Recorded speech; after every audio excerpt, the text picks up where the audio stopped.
सोचिए आज के दौर में पत्रकारिता करना कितना मुश्किल काम है कि किस तरीके से जान हथेली पर रख के लोग रिपोर्टिंग करते हैं, सच्चाई दिखाते हैं, उसके बाद उन पत्रकारों की सुरक्षा की कोई बात नहीं करना चाहता। मामला उत्तराखंड का है, जहां पर राजीव नामक पत्रकार ने अभी हाल ही में उत्तराखंड के एक सरकारी अस्पताल की व्यवस्थाएं दिखाई थी, जहां पर उस अस्पताल में किस तरीके की दुर्दशा देखने को मिली थी। तमाम वहां गंदगी फैली हुई थी। उन्होंने डंके की चोट पर वहां की सच्चाई और व्यवस्था को दिखाया था, लोगों के सामने लेकर आया था। सोचिए वो पत्रकार जो IIMC से पढ़ाई करके अपने प्रदेश लौटा था, पत्रकारिता करने के लिए मजबूती के साथ ग्राउंड रिपोर्ट पर उत्तराखंड के स्थानीय मुद्दों पर बातचीत करके स्थानीय मुद्दों को उठाता था। खबरें हैं कि राजीव प्रताप पिछले 10 दिनों से लापता थे और उसके बाद जो खबरें आती हैं जिसमें बताया जाता है कि उनकी लाश एक नदी में मिलती। पुलिस की तरफ से अभी तक इस मामले में जो बयान आता है वहां की तरफ से,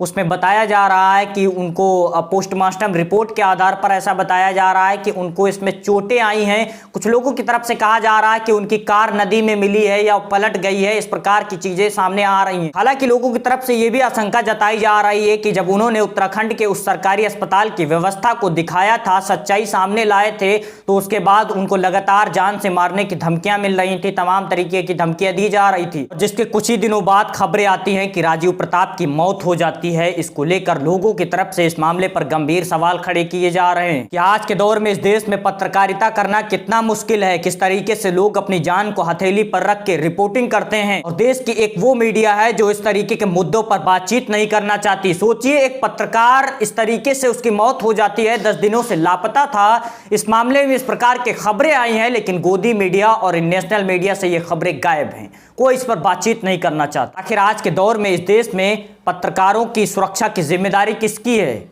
कैसे वो खुद को महसूस करें कि वो सुरक्षित हैं? हमारे देश के लोकतंत्र की चौथा स्तंभ कहे जाने वाली मीडिया का आज ये हाल है। स्वतंत्र पत्रकारों के साथ इस प्रकार का व्यवहार किया जा रहा। आपको याद होगा वो झारखंड वाला नौजवान पत्रकार, जिस तरीके से उसने रोड की भ्रष्टाचार को दिखाया था, फिर उसका क्या हुआ था कि मामले में गंभीरता से जांच होनी चाहिए और वो चीजें सामने आनी चाहिए कि आखिर इस पत्रकार की मौत कैसे हुई, और केंद्र सरकार को इस प्रकार के मामलों में संज्ञान लेना चाहिए। पत्रकारों की सुरक्षा को सुनिश्चित करना चाहिए। किस तरीके से आए दिन तमाम ऐसी खबरें आती हैं जिसमें पत्रकारों के साथ किस प्रकार का व्यवहार किया जाता है। क्या आम जनता के मुद्दों को उठाना आज के दौर में गुनाह हुआ है? किसी सत्ता से सवाल पूछना लोगों को ये हजम नहीं होता है, लोग अपनी कमियों को स्वीकार नहीं कर पाते हैं। क्या ऐसा भी हो सकता है? मुझे लगता है आज खड़े हो जाइए इस पत्रकार को न्याय दिलाने के लिए, वरना आने वाले समय में किसी बोलने की किसी की हिम्मत नहीं होगी जो इसी प्रकार का व्यवहार लोगों के साथ होता रहेगा। हम उम्मीद करते हैं कि इस मामले में पूरी सही जानकारी सामने आएगी। पुलिस इस मामले में गंभीरता से जांच करके